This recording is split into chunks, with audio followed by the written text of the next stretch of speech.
Welcome to a journey through one of the most harrowing and concealed chapters of American history. In the grand plantations of the Antebellum South, amid sprawling estates, opulent mansions, and immense wealth built on the backs of black slaves, there is one chilling story that remains shrouded in darkness, overshadowed by the familiar tales of harsh overseers and cruel masters. It's the story of abuse at the hands of white women, the so-called angels of the household, whose hidden cruelty inflicted untold suffering on black slaves. Today, we peel back the layers of history to reveal the sinister dynamics of power, control, and exploitation that define their relationships with enslaved black men and women. The illusion of Southern gentility. The image of the Southern belle, demure, refined, and delicate, has long been etched into the cultural memory of the antebellum South. These women were celebrated as the epitome of grace and morality, nurturing their families and upholding the social fabric. However, behind this carefully crafted image lies a stark and brutal reality. White women were not mere bystanders in the institution of slavery. They were active participants and, in many cases, perpetrators of its harshest elements. White women held significant authority over their slaves, managing households and plantations, and directly controlling the lives of those they enslaved. Their power extended beyond domestic chores, infiltrating every aspect of slave life, from labor to personal conduct. This reality challenges the traditional portrayal of white women as passive figures in the dark history of slavery, revealing a more complex and disturbing involvement in maintaining and perpetuating slavery, the silent agony of black men. While much has been documented about the suffering of black female slaves, the torment endured by black male slaves at the hands of white women is a story that has largely remained untold. These men faced a range of abuses, including physical violence, exploitation, and psychological torment. Historian Thomas Foster highlights this grim aspect, revealing how black men were often targeted by their mistresses for both labor and personal gratification. One such story is of a slave named Luke, as recounted by Harriet Jacobs in her autobiography. Luke was chained at his master's bedside, forced to cater to his master's physical needs, including intimate favors. His existence was a relentless cycle of physical and emotional abuse, orchestrated by those who held absolute power over him. This account, though just one of many, sheds light on the pervasive and destructive nature of the abuse faced by black men in the antebellum South. Jacobs also talks of other instances where it wasn't uncommon for white women, more specifically white daughters of the masters, to abuse their father's slaves. One reason for this is that these young, impressionable women would often overhear conversations between their parents talking about the abuse of slave women committed by their fathers. This caused curiosity and desires in white women, a fantasy that resulted in the abuse of black slave men. There were also times when white daughters would abuse slaves as a way of rebelling against their fathers. In another instance, white women would regularly abuse slaves in order to preserve an illusion of purity and maintain their status in the class hierarchy. This is because the daughters of slave owners were considered upper class and needed to uphold a reputation of purity and abstain from intimate acts outside of marriage. The abuse of black slaves became a convenient way for them to fulfill their twisted fantasies while maintaining a reputation of virtue and purity. The abuse of black male slaves by white women was not merely about physical domination, but extended to psychological control. White women leveraged their social standing and racial superiority to manipulate and coerce black men into submission. This exploitation frequently involved coerced, intimate encounters, where black men had no choice but to comply with the demands of their mistresses to avoid severe punishment or even death. The dark motivations behind the abuse. What drove these women to inflict such cruelty? The motivations were deeply rooted in a blend of racial supremacy, sexual desire, and economic control. White women, like their male counterparts, viewed slaves as property, exploiting them for both labor and personal pleasure. Historian Stephanie E. Jones-Rogers' research reveals that white women were deeply entrenched in the mechanisms of slavery, using it to assert their independence and economic stability. For these women, owning slaves was a means of securing their social status and financial security. The more slaves they owned, the greater their standing in society. This economic incentive often drove them to exert severe control over their slaves, employing abuse as a tool to maintain their authority. In parts of the 1850s and 1860s, census data studied by Jones Rogers, white women made up about 40% of all slave owners. This highlights their significant presence in the slave market and their active role in perpetuating the institution of slavery. This intertwining of personal ambition and racial oppression created a toxic environment where the lives of enslaved black men and women were subjected to the whims of their mistresses. The abuse inflicted by these women was not just an expression of their power, but a calculated effort to reinforce their social and economic dominance. But it wasn't just about economics. In most instances, the motivations were much more sinister, the disturbing reality of the exploitation. Intimate exploitation was a particularly distressing aspect of the abuse inflicted by white women on black male slaves. Driven by the power they had over their slaves, some women coerced black men into intimate relationships. This abuse was not merely about physical control, but also psychological domination, stripping black men of their autonomy and humanity. Captain Richard J. Hinton, an abolitionist commander during the Civil War, documented instances where black men were compelled by their mistresses to engage in intimate acts. These testimonies reveal a disturbing pattern of exploitation, where black men were used to fulfill the desires of their white mistresses, often under threat of violence or punishment. One former slave recounted how his mistress ordered him to sleep with her after her husband died, a clear demonstration of the coercive power dynamics at play. This exploitation extended beyond mere physical abuse. It was a form of psychological torment designed to break the spirit of black men and reinforce their subordinate status. The constant threat of violence and punishment created an environment of fear and anxiety, forcing black men to comply with the demands of their mistresses to avoid severe repercussions. But why isn't this exploitation talked about in the same light as the ones inflicted by white males? Southern ideals and upbringing.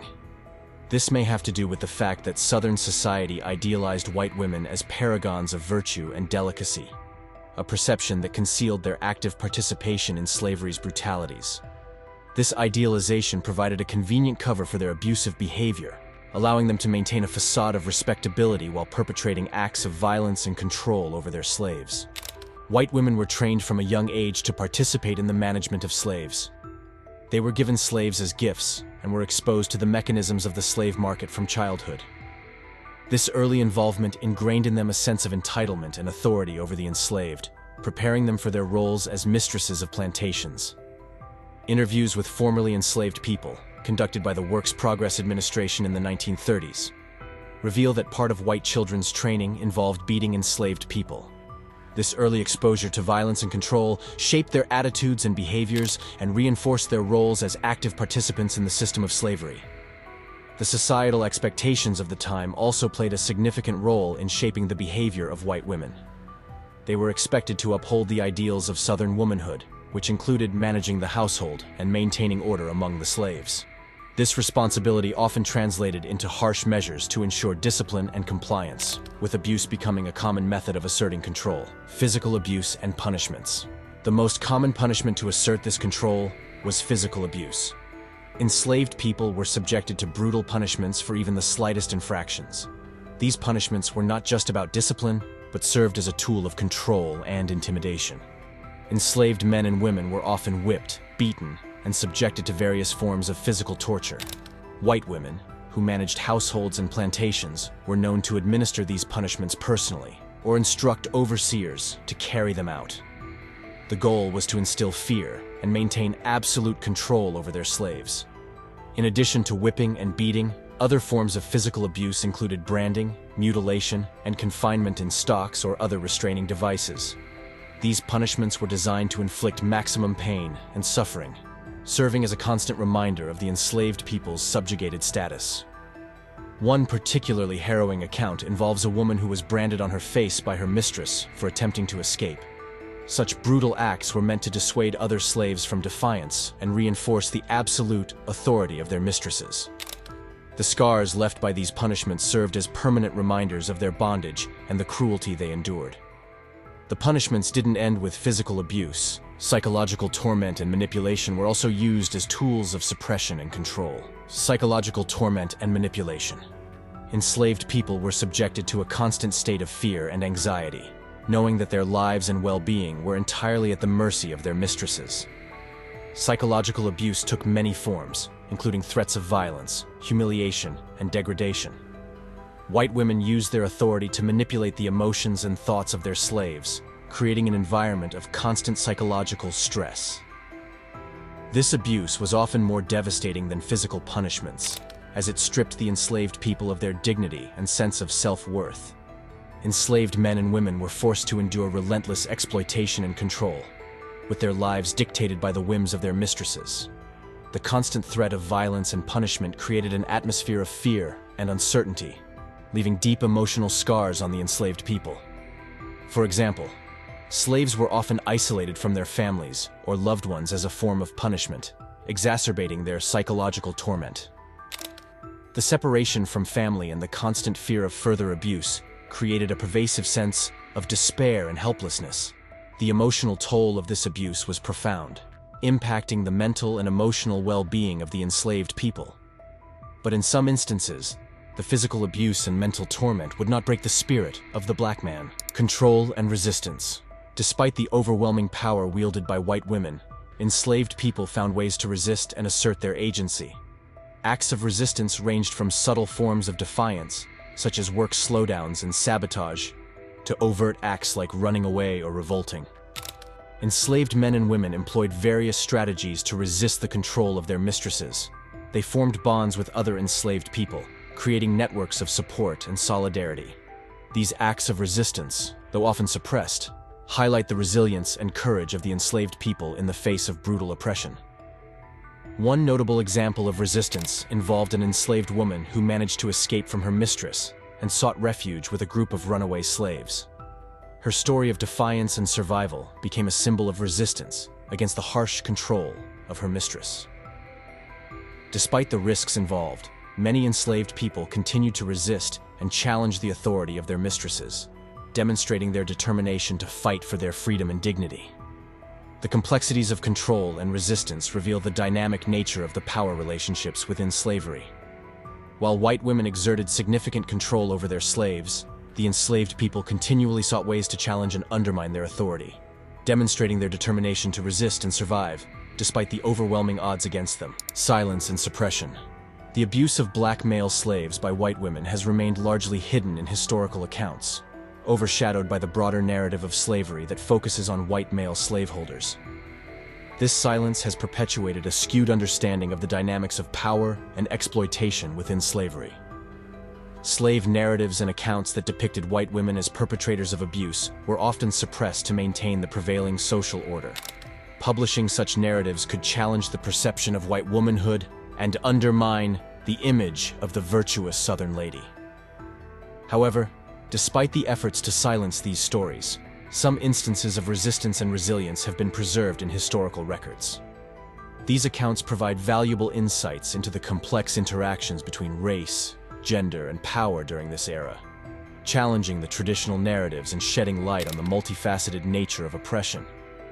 Recognizing and acknowledging this painful history is crucial for a more comprehensive understanding of the complexities of slavery.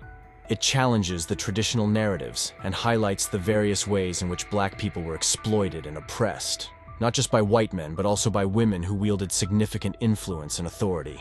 As we reflect on this dark chapter in history, we must acknowledge and remember the stories of those who suffered in silence. Recognizing this painful history is an essential step towards a more inclusive and just society. It challenges us to confront the uncomfortable truths of the past and honor the resilience of those who endured unimaginable horrors. By bringing these stories to light, we strive to create a more inclusive historical narrative, where the voices and experiences of all victims of oppression are recognized and remembered. Thank you for joining us on this journey through the hidden history of slavery. If you found this video insightful, please like, share, and subscribe for more stories that challenge the past and illuminate the truth.